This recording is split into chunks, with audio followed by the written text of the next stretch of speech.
PMLN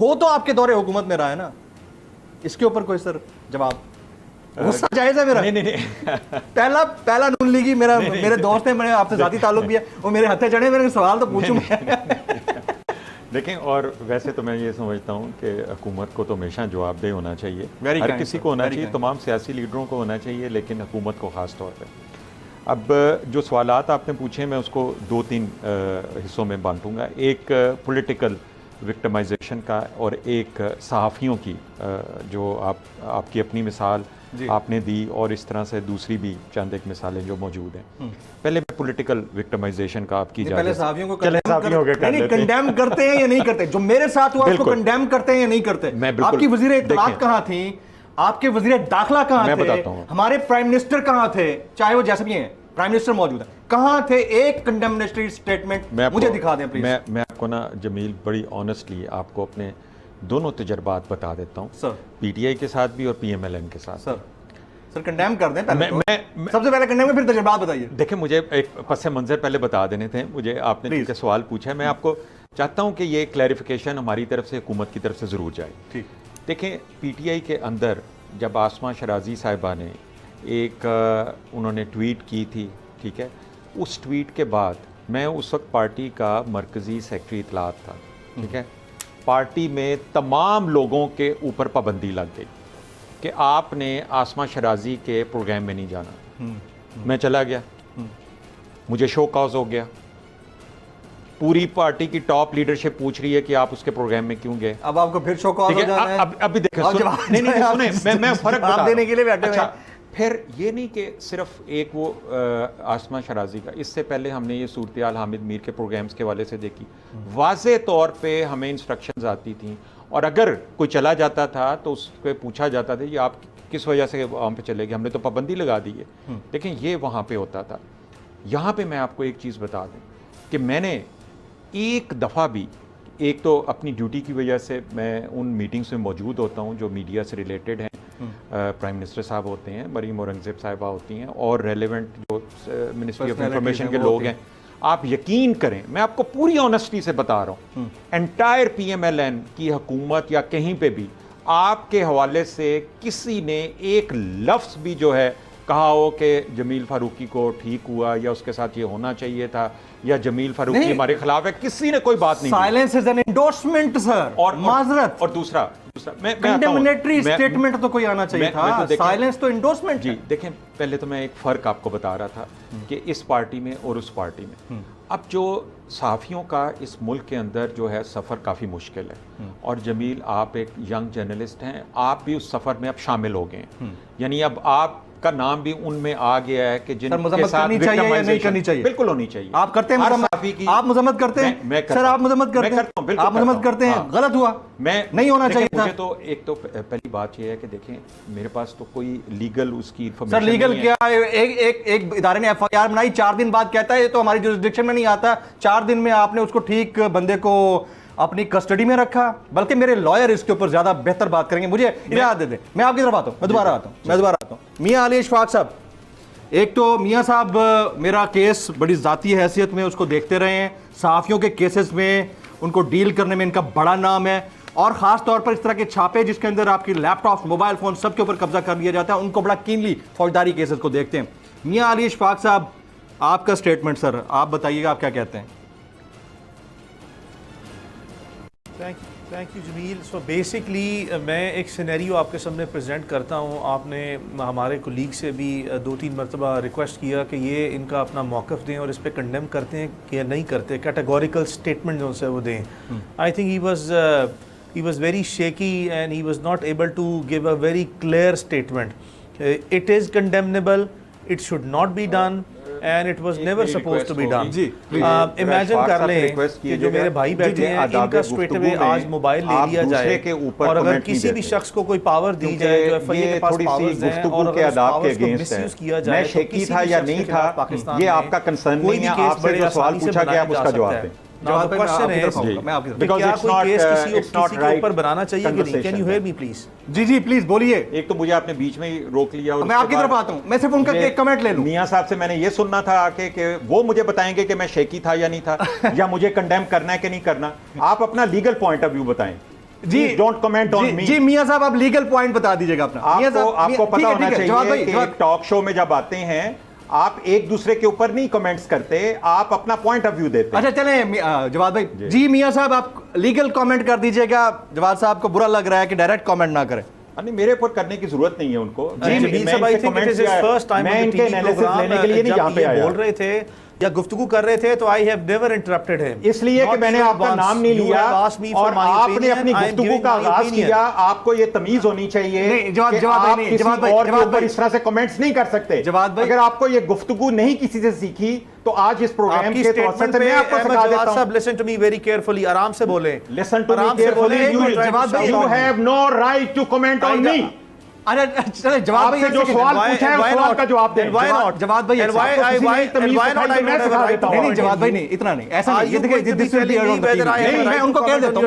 How can he call me shaky or what? ان کو فیل ہوا ہوگا. No right. Categorical legal opinion with a particular contextual background. جی میاں صاحب آپ بولیے please. Carry on please don't talk about. Sir cool down, calm down. جی میاں صاحب پلیز کیری آن. میاں صاحب کیری آن. میں آپ کو پورا موقع دوں گا ان کو بولنے. جی میاں صاحب بولیے. میاں صاحب بولیے. Carry on, Thank you, Jameel. I should be heard categorically. I do not like, any interruption. اچھا چلیں آپ بولیں اس کے بعد میں آپ کی طرف آؤں گا. آپ بولیے جی please. My point is very simple. My point is یہاں پہ کسی بھی شخص کو آپ بلائیں وہ آپ کو بڑے straight forward lectures deliver کرتے ہیں morality پہ اور ethics پہ. Only till the time جب ان کے ساتھ خود بیت نہیں رہی ہوتی. This is kind of a point that I'm trying to make. میں یہ کہہ رہا ہوں آپ اپلائی کر لیں ایک سینیریو کہ یہ جو ہمارے کولیگ ہیں ان کو کیٹیگوریکلی جو سا اس کو کنڈیم کرنا چاہیے. ٹل دا ٹائم اگر خدا نخواستہ یہ ایسی سچویشن فیس کریں تو ہی would be expecting the same. Now my point is کہ جس طرح آپ کے ساتھ یا باقی صحافیوں کے ساتھ جو فریڈم آف ایکسپریشن ہے. جی بولیں میاں صاحب. آپ لیگل آپ اس کا ایسپیکٹ بھی رکھ دیں کہ 4 دن تک ایک FIR ہمارے اوپر رہی اور اس کے اندر کچھ بھی نہیں تھا اور پھر کسی اور کو دے دیا گیا. اس کے اوپر آ جائیے گا پلیز. دیکھیں پاکستان میں اسی انکمبنٹ فیڈرل گورنمنٹ نے ایک نیب کے قانون میں امینڈمنٹ کی ہے. چونکہ شاید وہ اس طرح کے سیاسی حکمران جن کے اوپر بڑے بڑے کرپشن کے کیسز تھے ان کو پروٹیکٹ کرتی تھی تو ان کا اپنے جو رائٹس تھے وہ تو پروٹیکٹ کرنے کے لیے انہوں نے یہ قانون بنایا ہے کہ جب کوئی ادارہ ان کو ملیشیسلی پروسیکیوٹ کرے گا تو اب جو قانون سازی نیب کے امینڈڈ ایکٹ میں آئی ہے اس میں کوئی بھی تفتیشی افسر اگر اس نے غلط تفتیش کی ہے تو وہ جواب دہ ہوگا اور اس کے خلاف بھی پروسیکیوشن ہو سکے گی. بٹ گیون دا سرکمسٹانسز جو آپ کے خلاف وکٹمائزیشن کی گئی ہے which is a blatant victimization because آپ کا کیس بڑا کیٹیگوریکل اور سمپل نیچر کا ہے کہ پروسیکیوشن کے پاس یا FIA کے پاس کوئی ایسا مواد نہیں ہے جس کو بیس بنا کے وہ قانونی طور پر آپ کو بونافائڈ بیسس پر چارج کر سکیں. اور میلافائڈ بیسس پہ انہوں نے آپ کو چارج کیا جس کو کورٹ آف لاء نے اسٹریٹ اوے جو سے ریفیوز کر دیا اور through the process of administrative manipulations and administrative management صرف انہوں نے ڈیلے کاز کیا.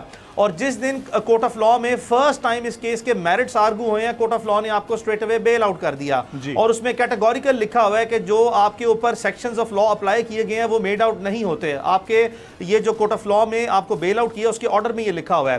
میں یہ کہہ رہا ہوں کہ آپ کو جو 4 دن رکھا گیا اسلام آباد پولیس کی طرف سے شیم Leslie they were supposed to come forward and they were supposed to apologize. اور دوسرا یہ کہ ہمارے لاء میں جو کرمنل پروسیجر کوڈ میں جو بھی اسٹیٹ انسٹیٹیوشنز آپ کو ملیشیسلی پروسیکیوٹ کرتے ہیں باوجود اس کے کہ اگر ان کی ملیشیس پروسیکیوشن ریکارڈ پہ آ جائے اور ہائی لائٹ ہو گئے ان کو ایک امیونٹی کا کلاس جو ہے وہ پروٹیکٹ کرتا ہے کہ ان کے خلاف کاروائی نہیں ہو سکتی. سو جو ایگزامپل میں نے ابھی آپ کو دی ہے کہ جتنے ہمارے ملک کے یہ جو ہولی کاؤز ہیں انکمبنٹ گورنمنٹ میں ان کے خلاف جو نیب کے کیسز تھے انہوں نے اپنی پروٹیکشن کے لیے تو وہ کلاس ریموو کروا دیا نیب کے قانون سے. Why not all the acts in Pakistan. بالکل ٹھیک ہے میاں صاحب ساتھ رہیے گا. جواد صاحب آپ کمپلیٹ کر لیں. دیکھیں میری بات تو بیچ میں ہی رہ گئی. دیکھیں میں تو ظاہر ہے لیگل ایکسپرٹ نہیں ہوں. میں لیگلی چیزوں کو ظاہر ہے کہ ایکسپرٹ بننے کی کوشش نہیں کروں گا. میں جس چیز کا ایکسپرٹ ہوں اسی کی بات کروں گا. پہلی بات تو یہ ہے کہ پاکستان کے اندر جس فاشزم کی بات ہو رہی ہے یہ فاشزم میں نے پچھلی حکومت کے دوران دیکھا ہے. میں نے آپ کو بتایا آپ کے پروگرام میں تو کبھی کسی PMLN کے اندر یہاں پہ کسی نے نہیں کہا کہ آپ کے پروگرام میں نہیں جانا. لیکن میں آپ کو بتا رہا ہوں کہ آسمہ شرازی کے ساتھ کیا ہوا. میں آپ کو بتا رہا ہوں کہ حامد میر کے ساتھ کیا ہوا. کیا 2-3 سال تک حامد میر اور طلعت حسین کو آف ایئر نہیں کیا گیا ٹی وی چینل سے؟ کیا اسد علی طور یا ابصار عالم جن کو گولی لگی تھی، ٹھیک ہے، شفقت عمران، مطیع اللہ جان، ان سب لوگوں کے ساتھ کیا ہوا؟ دیکھیں آج اگر آپ کے ساتھ ہوا ہے، پی ٹی آئی نے ان کو آفر کیا تھا. دیکھیں پی ٹی آئی کی گورنمنٹ تھی نا، ابھی آپ یہی کہہ رہے ہیں میں نا. آپ سے پوچھ رہا ہوں، یہ بھی آپ کی گورنمنٹ ہے نا، تو کنڈیم کر دیں. دیکھیں میں تو آپ سے یہی اس وقت تو پی ٹی آئی کی گورنمنٹ نے مطیع اللہ جان کیس کے اوپر کنڈیم کیا تھا عمران خان نے، مجھے اچھی طرح یاد ہے. نہیں، عمران خان سے ابھی ریسنٹلی حامد میر صاحب ملے ہیں اور انہوں نے یہ بات بتائی ہے کہ خان صاحب کو یہ پتہ ہی نہیں کہ مطیع اللہ جان جو ہے اس کو اغوا ہوا یا اسد علی طور جو ہے اس کو مار پڑی، ان کو پتہ ہی نہیں. وہ کہہ رہے ہیں مجھے تو نہیں پتہ ہے ہوا تھا ایسا کوئی. ابصار عالم کی گولی، اس کو گولی لگی، وہ کہہ رہے ہیں ابصار عالم کو گولی لگی تھی. کیا بات کر رہے ہیں یار جمیل صاحب. میں آپ کو یہ بتانا چاہ رہا ہوں ایک فرق جو ہے آپ کو دونوں حکومتوں کے درمیان نظر آنا چاہیے. جہاں تک اس کے لیگل اس کا سٹیٹس کا تعلق ہے، آئی کانٹ کمنٹ. جب میں کمنٹ نہیں کر سکتا، مجھے نہیں پتا کہ کس بنیاد کے اوپر آپ پہ مقدمہ درج کیا گیا. You can condemn. That's the only نہیں، thing. That's the only thing we want. ایک منٹ دیکھیں، وہ واپس نہیں آ سکتے دن جو گزر گئے. لیکن دیکھیں مجھے تو نہیں پتا کہ آپ کے خلاف کیس کیا ہوا ہے، آپ کے خلاف تحقیقات کیا ہوئی ہیں، آپ کے خلاف عدالت نے کیا کہا ہے، سب پتہ ہے سر آپ. یہ نہیں، مجھے تو نہیں پتا. میں تو دیکھیں I am not a legal expert نا. مجھے تو یہ پتا ہے کہ ایز اے جرنلسٹ جو ہے آپ کو میں نے دیکھا کہ آپ کو انہوں نے اریسٹ کیا. مجھے پتا ہے کہ آپ ایک پینفل پروسیس سے گزرے. ایک میڈیا کے ساتھ تعلق ہونے کی وجہ سے جب بھی کوئی صحافی، چاہے وہ اس دور حکومت میں ہو یا پچھلے دور حکومت میں ہو، میرے لیے وہ ایک تکلیف دہ چیز ہوتی ہے کسی صحافی کو. میں اس کو میں یہ کہوں گا. سر آپ کی اجازت سے بریک لے لوں؟ جی جی please. At least you felt that's highly appreciable. جی جی بالکل. خواتین حضرات ایک بریک لیتے ہیں.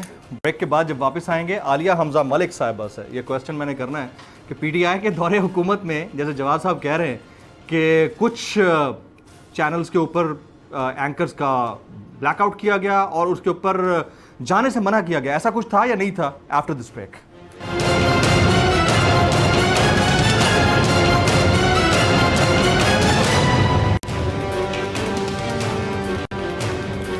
Welcome back. میں اپنے تمام معزز مہمانوں کو ایک بار پھر سے خوش آمدید کہتا ہوں. بریک سے پہلے سوال چھوڑ کے گئے تھے ہم عالیہ حمزہ ملک صاحبہ کے لیے. عالیہ، ایک چارج شیٹ ہے اور وہ یہ کہ اور وہ شخصیت جو کہ پہلے پی ٹی آئی کا حصہ تھے اور سیکٹری اطلاعات تھے اس وقت، مرکزی سیکٹری اطلاعات، وہ فرما رہے ہیں کہ کچھ چینلز کا بائیکاٹ کیا گیا، کچھ اینکرز کو آف ایئر کیا گیا اور وہ پی ٹی آئی کے احکامات کے اوپر ہوا. آپ اس کے اوپر کوئی جواب دینا چاہیں گی عالیہ؟ میں تو سمپل اتنا کہوں گی جمیل کہ ان سے ذرا یہ پوچھ لیں کہ پارٹی پالیسی کیا ہوتی ہے. اگر تو پارٹی پالیسی تو ہم نے کسی سے ہائڈ تو نہیں کیا ہوا کہ ہم نے جیو کا اور سما کا بائیکاٹ کیا ہوا ہے. It's something really open اور یہ کنوے ہوا ہے ٹو ایوری سنگل پرسن. میں اگر official spokes person of P T I تو میں آن ایئر کہہ رہی ہوں کہ ہم نے جیو کا یا ہم نے سما کا بائیکاٹ کیا ہوا ہے. اینڈ دا ریزن از کہ جب آپ نے صرف ایک پروپیگنڈا ہی کرنا ہے تو ہم یہ کوئی ایسے ڈینائل میں تو جا نہیں رہے. And it's conveyed to every person. اور جہاں تک کہ آسمہ شیرازی صاحبہ کی بات کریں تو میں آپ کو بتا دیتی ہوں، آسمہ شیرازی صاحب کے کالم کے اندر، ان صاحبہ کے جو کالم کے اندر تھا اور اس کالم کے اندر انہوں نے کیٹاگوریکلی جو بات کی تھی، ہم نے اس کے اوپر بالکل ان کے پروگرام کا بائیکاٹ کیا. یہ کون سی ایسی بات ہے؟ ہم تو ان چیزوں سے ڈینائی نہیں کرتے، لیکن فریڈم آف ایکسپریشن اور فریڈم آف اسپیچ کو آپ یہ اس چیز سے کیسے ریلیٹ کر سکتے ہیں؟ ذرا مجھے ایک بات بتائیں. مطلب ایک چینل صرف اپنے ایجنڈا کے اوپر کام کر رہا ہے تو میں میری پارٹی از باؤنڈ کہ وہ مجھے کہہ رہی ہے اس نے اس چینل پر نہیں جانا. اس بات کا اس سے کیا تعلق ہے کہ ہم صحافیوں کو پکڑ کر جیلوں کے اندر ختم کر دیں، کسی کو ایئرپورٹ سے پکڑ لیں، کسی کو ہم ایک رات کے اندر 6 عدالتوں میں پھرائیں اور اس کو سونے نہ دیں اور اس کو ہم ایک ڈیتھ سیل کے اندر جا کر بند کر دیں؟ مطلب یہ دو چیزیں یہ کیسے ایکویٹ ہو سکتی ہیں اور کیسے چارج شیٹ ہو سکتی ہے؟ نجم سیٹھی کو الٹا لٹکا کر مارا کس نے تھا؟ جیو کو ملک دشمن کس نے قرار دیا تھا؟ حامد میر صاحب کے ساتھ جو سلوک ان کی پہلی گورنمنٹ کے اندر ہوا ہے، ارشد شریف صاحب کو لے لے، جنہوں نے ان کے سکیمز کھولے ان کے ساتھ ہوا کیا ہے؟ پھر آج انہوں نے بات کیا حامد میر کا پروگرام ہم نے آف ایئر کیا تھا. حامد میر صاحب تو خود کوئی اور سٹوری بتا رہے تھے. اب ان کی سٹوری سچی تھی یا ان کی سٹوری سچی تھی؟ لیکن پہلی بات میں آپ کو ایک بات بتا دوں، پہلی دفعہ ہمیں احساس ہوا ہے فاشزم کیا ہوتا ہے. پہلی دفعہ ہمیں پتا چلا ہے